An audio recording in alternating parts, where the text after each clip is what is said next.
பேரன்பு உள்ளிட்ட அவைக்கு முதற்கண் வணக்கத்தை முதலில் தெரிவித்துக் கொள்கிறேன். ஐயா தலைமை உரையெல்லாம் பேசிட்டு போவான்னு நினைச்சேன். ஸ்ரீ நாராயண குரு ஐயா அவனுடைய முழுக்க அவருடைய வரலாறை முழுமையாக சொல்லிவிட்டு போனார். வாழ்த்துக்களும் நன்றியும் ஐயா. எங்களுக்கு நிறைய இடங்கள் விட்டு போச்சு, அதான் சொல்ல வர. அடுத்தபடியாக இப்போது நான் சொல்லப்படக்கூடிய கருத்து ஸ்ரீ நாராயண குருவை நான் புரிந்து வைத்துக் கொண்டிருக்கக்கூடிய சில தரவுகளை, சில கருத்துக்களை உங்களோடு பகிர்ந்து கொள்ளலாம் என்று நினைக்கிறேன். ஸ்ரீ நாராயண குரு அவர்கள் ஒரு சமூக சீர்திருத்தவாதி என்பதை உங்களோடு புரிய வைக்கலாம் என்ற ஒரு நோக்கத்திற்காக மட்டுமே வந்திருக்கிறேன். இந்த ஒரு கருத்தை மட்டுமே உங்களுக்கு மெய்ப்பிக்க வேண்டும் என்ற ஒரு நோக்கத்திற்காக வந்திருக்கிறேன். ஸ்ரீ நாராயண குரு என்று சொன்னாலே அந்த காலகட்டத்தில் கேரள பகுதியில், அதுவும் அரசர்கள் ஆட்சி செய்யக்கூடிய அந்த காலகட்டத்தில் மிகவும் சமூக சாதிய மத திணிப்புகள், சடங்குகள் அதிகம் இருக்கக்கூடிய அந்த வேளையிலே இந்த கேரளம் என்பது எப்படி இருந்தது, இவர் வாழக்கூடிய பகுதி என்பது அந்த சமயத்தில் எப்படி இருந்தது, அவர் வாழ்ந்த காலத்தில் என்ன செய்துவிட்டு போனார், அவர் செய்த சமூக சீர்திருத்தம் தான் என்ன என்ற ஒரு கேள்வி. அவர் ஒரு புரட்சிகர விஷயத்தை மட்டும் ஆன்மீகத்திற்கு செய்துவிட்டு போகவில்லை. சத்தியம், நேர்மை, தர்மம், தயவு என்கிற ஒரு கருத்துக்களை, ஆன்மம் என்றால் என்ன, ஆன்மீகம் என்பது சமயத்தினர்கள், மதத்தினர்கள் பின்பற்றக்கூடிய வேலைகளாக மட்டுமே தான் இருக்கிறதா? இல்ல, ஆன்மீகம் என்பது பொதுவாக உள்ளம் துறந்த ஒரு பேரன்பு. அதான் சொன்னேன், பேரன்பு உள்ளிட்ட அவைக்கு என்று சொன்ன பேரன்பு என்பதைத்தான் அவர் வலியுறுத்துகிறார். பேரன்பு என்பதுதான் ஆன்மீகம் என்பதை சொல்லக்கூடிய ஒரு முழுமையான ஒரு ஆன்மீகவாதியாகத்தான் நான் பார்க்கிறேன். இவர் கேரள மாவட்டத்தில் திருவினந்தூர் என்ற ஒரு ஊரில் செம்பழுந்தை என்ற ஒரு கிராமத்துல மையக்கல் அப்படின்ற ஒரு பகுதியில அவர் பிறக்கிறார். ஒரு குடிசை வீடுகளில் சதய நட்சத்திரத்தில் பிறந்த இவர் 3 சகோதரிகள், இவர் ஒருத்தர் மட்டும்தான் ஆண் குழந்தை. வைத்தியன் ராமன், வைத்தியன் என்கின்ற 2 தாய்மாமன்கள் அவர்களுக்கு இருக்கிறார். தனிமை, நேசம், சிந்தனை, ஆர்வம், சொல்லாடல், பக்தி, அறிவு கூர்மை உள்ளிட்ட அனைத்துமே அவர் இளமை பருவத்தில் ஊசலாடிய காலகட்டம் அது. இளமை பருவத்துல நாம விளையாடிட்டு இருப்போம், பசங்க கூட சேர்ந்து சுத்திக்கிட்டு இருப்போம், ஜாலியா இருக்கும். ஆனா அவருடைய சிந்தனை முழுக்க தனிமைப்படுது. தனிமையில போனாலே அதிகப்படியான சிந்திக்கத்தோட நம் சமூகத்தை சார்ந்த சிந்தனை என்பது நமக்கு சேரும்.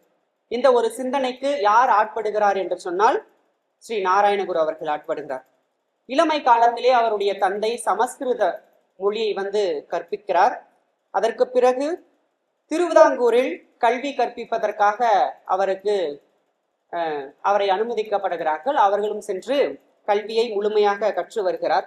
அது மட்டுமல்லாமல் கல்வி படிப்பது மட்டுமில்லாமல் அவருடைய ஓய்வு காலகட்டத்தில் பசுகளை மேய்ப்பது மற்றும் வீட்டில் மூத்த பெரியோர்களுக்கு அந்த ராமாயண கதைகளை வாசித்து காட்டுவது, விவாதங்கள் செய்வது, தீர்ப்புகள் அந்த காலகட்டத்தை சிறு வயதிலே நடத்துவது போன்ற ஈடுபாடுகளில் அவர் மிகவும் சிறந்தவராக இருந்திருக்கிறார். இவர் சிறு வயதிலிருந்தே ஊடலாடக்கூடிய ஒரு விஷயம், மனதில் ஆன்மீகத்தை சார்ந்து பக்தி என்பது இவர்கள் மட்டும்தான், அதாவது ஒரு ஈழ குடும்பத்தை சார்ந்தவர்கள், ஈழ சமூகத்தை சார்ந்தவர் என்கிற ஒரு காரணத்தினால், இப்ப தெரியும் வைக்கம் போராட்டத்திற்கு பெரியார் ஏன் போனாரு, தெருவுல போகவே கூடாது அப்படின்ற ஒரு சடங்கு இப்போதே இருந்திருக்கு அப்படின்னா அவர் பிறந்த காலகட்டத்துல அவர் எப்படியெல்லாம் இருந்திருப்பாங்க அப்படின்றது நமக்கு தெரியும். அப்போ இதையெல்லாம் மனதில் சிந்திச்சு ஏன் நம்ம சமூகத்தை சார்ந்தவர்கள் ஏன் பக்திக்கு போகக்கூடாது, ஏன் பக்தி என்பது அவர்களுக்கு மட்டும்தானா அப்படிங்கிற ஒரு கேள்வி என்பது அவர்களுக்கு மிகவும் அதிகமாக எழுகிறது. வீடுகளை துறக்கிறார். வீடுகளை துறந்து வெளியூர்களுக்கு பயணப்பட ஆரம்பிக்கிறார். வெளி ஊர்களுக்கு ஒவ்வொரு ஊர்களாக பயணப்பட ஆரம்பிக்கிறார். இப்படி இருந்தா நான் என் பையன் உருப்பட மாட்டான் அப்படின்னு சொல்லி அவனுடைய தங்கையின் மகளாகவே இருக்கக்கூடிய காளியம்மாளை திருமணம் செய்து வைக்கிறார்கள் வீட்டில் உள்ளவர்கள். அந்த திருமணம் நடந்து முடிந்த அன்றைய நாளே வீட்டை விட்டு முழுமையாக வெளியேறுகிறார். வெளியேறி அவருடைய வாழ்க்கை முழுக்க முழுக்க துறவரம் கூறுவதாக அவருடைய வாழ்க்கை அமைகிறது. இப்படியாக அவருடைய வாழ்க்கையில ஒவ்வொரு காலகட்டமாக ஒவ்வொரு ஊராக செல்லும் பொழுதுதான் கைகாட்டு ஐயா அவர்களை 1885 சந்திக்கிறார். அப்படி சந்திக்கும் பொழுது அவருக்கு கைகாட்டு ஐயா அவர்கள் திருமந்திரம், திருக்குறள் என்கிற ஒரு இலக்கியங்கள், காப்பியங்களை அறிமுகப்படுத்துகிறார். அறிமுகப்படுத்தும் பொழுது இந்த இலக்கியங்களை முழுமையும் ஆழ்ந்து கைகாட்டு ஐயா அவர்கள் இலக்கியங்களை மட்டும் அறிமுகம் செய்வதாக மட்டுமில்லாமல் யோகம் போன்ற கலைகளை எல்லாம் முழுமையாக அவர்களுக்கு கத்துக் கொடுக்கிறார். கத்துக் கொடுத்து அந்த கலைகளில் மிகவும் ஆழ்ந்தவராகவே யார் இருக்கிறான்னு கேட்டா ஸ்ரீ நாராயண குரு இருக்கிறாரு. இந்த நிலைக்கு வந்த பிறகு மனிதர்களை முழுமையாக புரிந்து கொள்ள நினைக்கிறார்.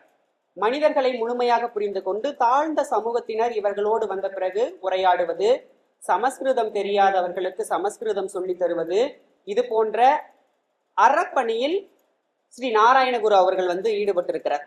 அதற்கு பிறகு சமஸ்கிருதம் கற்றுக் கொடுப்பது மட்டும் இல்லாமல் பழனி, மதுரை, திருநெல்வேலி போன்ற இடங்களுக்கு பயணம் மேற்கொண்ட பிறகு நாகர்கோயிலை வந்தடைகிறார். நாகர்கோயிலுக்கு வந்தடைந்து அங்க இருக்கக்கூடிய மருத்துவமனையில் தவம் அப்படின்ற ஒரு இடம் இருக்கு. அந்த இடத்தில் அந்த மலை உச்சியில் பிள்ளைத்தடம் என்கிற ஒரு குகையை தேர்வு செய்து முழுக்க முழுக்க 1 வருடம் யோக நிலையை அடைகிறார். அந்த யோக நிலையில் நீரை அங்க இருக்கக்கூடிய சுனைகளிலிருந்தும் இலைத்தலைகள், அங்க இருக்கக்கூடிய சாறுகள், கிழங்குகள் போன்றவைகளை மட்டுமே உணவாக பயன்படுத்தி கொண்டு அவருடைய தவ வாழ்க்கை முழுக்க முழுக்க தனிமையில் கழிக்கிறார். அந்த நிலையில் இருக்கும்போதுதான் ஆன்மாவில் தரிசனம் செய்வதுதான் பிரம்ம ஞானம் என்கிற ஒரு ஞானத்தை அவர் அடைகிறார். முழுக்க இந்த 1 வருட யோக நிலையில் பிரம்ம ஞானத்தை அடையக்கூடிய ஒரு நிலைக்கு அவர் போறார். அந்த நிலைக்கு போய் முழுக்க அவருடைய ஞானி என்ற ஒரு பலனை அடைகிறார். மக்களை அந்த குகைக்கே சந்திக்கக்கூடிய மக்கள் எல்லாம் இருந்திருக்கிறார்கள். அவர்களை சந்தித்தால் பிறவி பலன் நீடிக்கும் என்பதும் நோய்கள் போகும் என்பதும் அங்க இருக்கக்கூடிய மக்கள் சொல்வதாக நூலிலே குறிப்பிடப்பட்டுள்ளது. ஈழவ சிவன் என்கிற ஒரு தலைப்பு இருக்கிறது அந்த புத்தகத்தில், நூலாசிரியர் சொல்லக்கூடிய புத்தகம். ஈழவ சிவன் என்றால் நமக்கு யாருன்னு தெரியும். ஈழவ சிவன் யார்? ஐயா குறிப்பிட்டு சென்றார். ஈழவ சிவன், சிவன் என்றாலே பொது. ஈழவ சிவன் என்றால் ஒரு சமயம் மட்டுமே கும்பிடக்கூடியவரா, இல்ல ஒரு மதத்தினர் மட்டுமே கும்பிடக்கூடியவரா என்பதை முழுக்க முழுக்க ஆய்வு செய்து வெளிப்படையாக நமக்கு கொடுத்த ஒரு மகானாக யார் இருக்கிறார் என்று சொன்னால் நாராயணகுரு இருக்கிறார். ஒரு சமயம் என்பது, ஒரு சடங்குகள் என்பது முழுக்க முழுக்க யாரை சார்ந்து இருக்கிறோம் என்று சொன்னால் ஆரியர்களை சார்ந்துதான் இருக்கும். அவர்களுக்காக படைக்கப்பட்டதுதான். நான் தான் உயர்ந்தவன், என்னால் மட்டும்தான் இந்த வேதங்களை ஓத முடியும், வேறு யார்களும் இந்த மதத்தை பின்பற்றக்கூடாது, அப்படி பின்பற்றினால் அந்த மந்திரம் பலிக்காது என்கிற நிலையில் இருக்கிற காலகட்டத்தில் அவர் முழுமையாக யோக நிலையை அடைந்து ஞானியாக மாறி இந்த சிவனை ஆற்றிலிருந்து எடுத்துட்டு சங்கரக்குழி என்கிற ஒரு பகுதியிலிருந்து ஆற்றிலிருந்து ஒரு கல்லை தேர்வு செய்து அந்த கல்லிலிருந்து சிவலிங்கத்தை எடுத்துட்டு வைக்கிறார். சிவலிங்கத்தை எடுத்துட்டு வைத்து கிட்டத்தட்ட 3 மணி நேரம் கண்ணீர் மல்க உருகி உருகி அழுகிறார். அந்த பக்தியில் மூழ்கிய ஸ்ரீ நாராயண குருவை அங்க இருக்கக்கூடிய மக்கள் அனைவரும் பார்த்து பரவசம் அடைகிறார்கள்.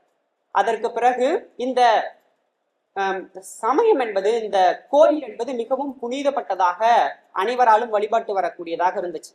சரி, இப்படி கோயில் கட்டி ஒரு தாழ்த்தப்பட்ட குடியில ஒரு என்ன அந்த கோயிலே கட்டக்கூடாது, சாமியே கும்பிடக்கூடாது, அதுவும் முக்கியமா பெருதெய்வ வழிபாடு என்பது உங்களுக்கு இல்லவே இல்லை, நீ எப்படி பெருதெய்வ வழிபாட கும்பிடலாம் என்கிற ஒரு காலகட்டத்தில் இருக்கும் பொழுது இவர் இவ்வளவு ஒரு கோயிலை கட்டி இப்படி மக்களை கூட்டி இவ்வளவு பெரிய ஒரு சாகரமச்சதை மிகப்பெரிய சாதனை செய்து முடித்து விட்டாரு என்பது அங்க இருக்கக்கூடிய மக்களால் பொறுத்து கொள்ள முடியவில்லை. ஏனென்று சொன்னாலே அரசு நீதியிலே உள்ளதான் உண்மையாகவே இது போன்ற வேதங்களை யாரும் ஓதக்கூடாது, ஓதினால் அது பழிக்காது, இது போன்று செய்தால் சட்ட குற்றம், அவர் தண்டனைக்கு உட்பட்டவர்கள் என்கிற ஒரு நிலையெல்லாம் இருக்கு அப்படின்றலாம் சொல்றாங்க.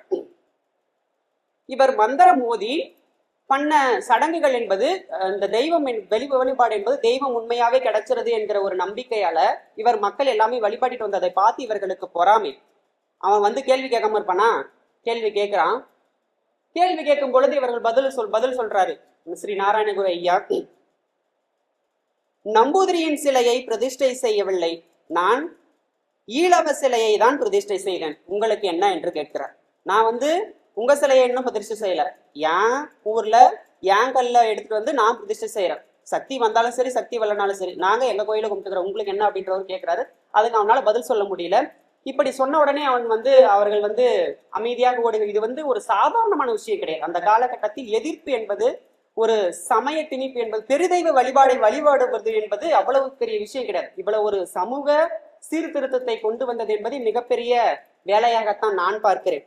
அது மட்டும் இல்லாமல் இவர் சமயத்தை மட்டும் நிலைநிறுத்தவில்லை, இதில் மூலமாக கல்வி சார்ந்து ஈஸ்வர பக்தி ஆகியவற்றை ஒருங்கிணைத்து கோயிலில் உள்ள அனைத்து வேலைகளிலும் கல்வி சார்ந்த முறைகளை கொண்டு வரார். நிறைய படியான அற செய்திகளை, அற உணர்வுகளை அதில் புகுத்துறார். அதில் சொல்லப்படக்கூடிய சான்று என்ன அப்படின்னா, அந்த கோயிலுக்கு வெளியே இப்படி ஒரு வாசகம் என்பது பொறிக்கப்படுது. சாதி வேற்றுமையும் மத வேஷமும் ஏதுமில்லாமல் அனைவரும் சகோதரத்துடன் வாழ்கின்ற முன்மாதிரியான இடமே இது. நீங்க இந்த எந்த ஒரு சாதி மதம் இல்லாதவர்கள் இங்க பக்தியில் இல்லது இந்த வழிபாடை மேற்கொள்ளலாம் என்கிற ஒரு வாசகம் என்பது பொறிக்கப்பட்டிருக்கு. இது மட்டும் இல்லாம சமுதாயத்திற்கு வைதிகமும் உலகியல் சார்ந்த கல்வியும் போதிக்கப்படக்கூடியதாக மட்டுமில்லாமல் வேளாண்மை, வணிகம், கைத்தொழில்களை ஊக்குவிக்கக்கூடியதாகவும் இவருடைய மடங்கள் அமைக்கப்படுகிறது, இவருடைய சங்கங்கள் அமைக்கப்படுகிறது.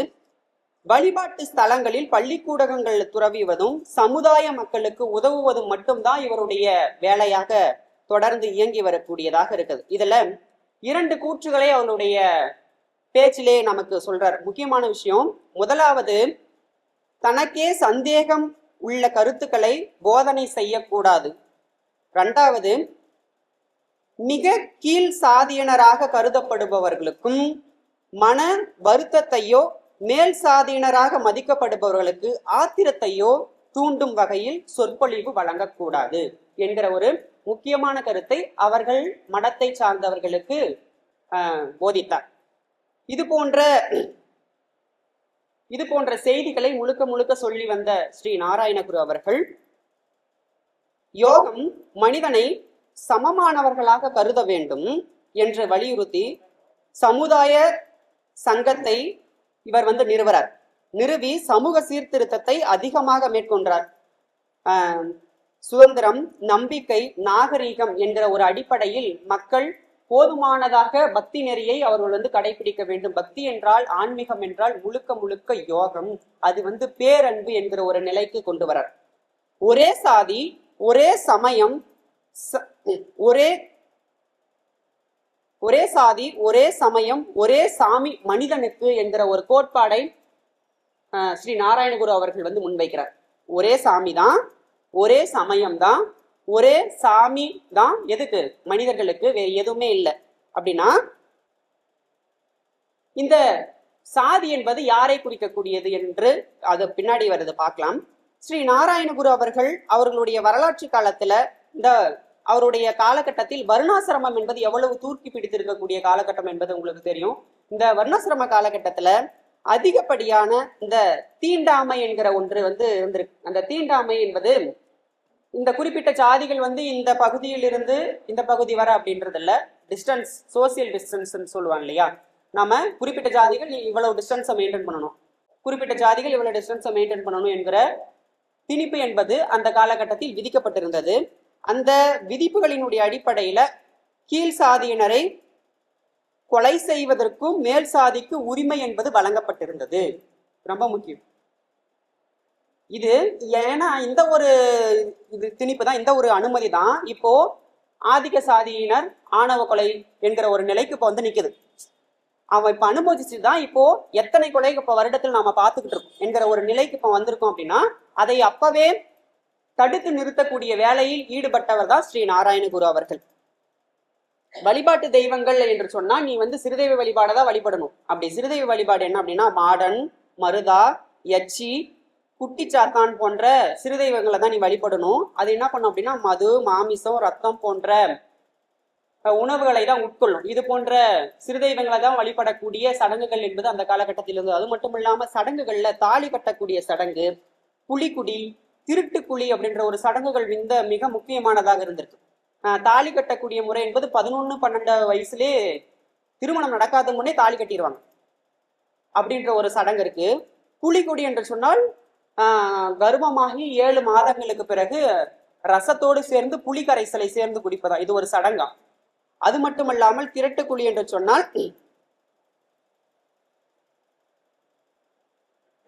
பூ பெய்த பெண்கள் 7வது நாள் ஆரவாரத்துடன் அழைத்து சென்று குளிப்பாட்டி விடுவார்கள். இதை வந்து திரட்டுக்குழி அப்படின்னு சொல்லிட்டு சொல்றாங்க.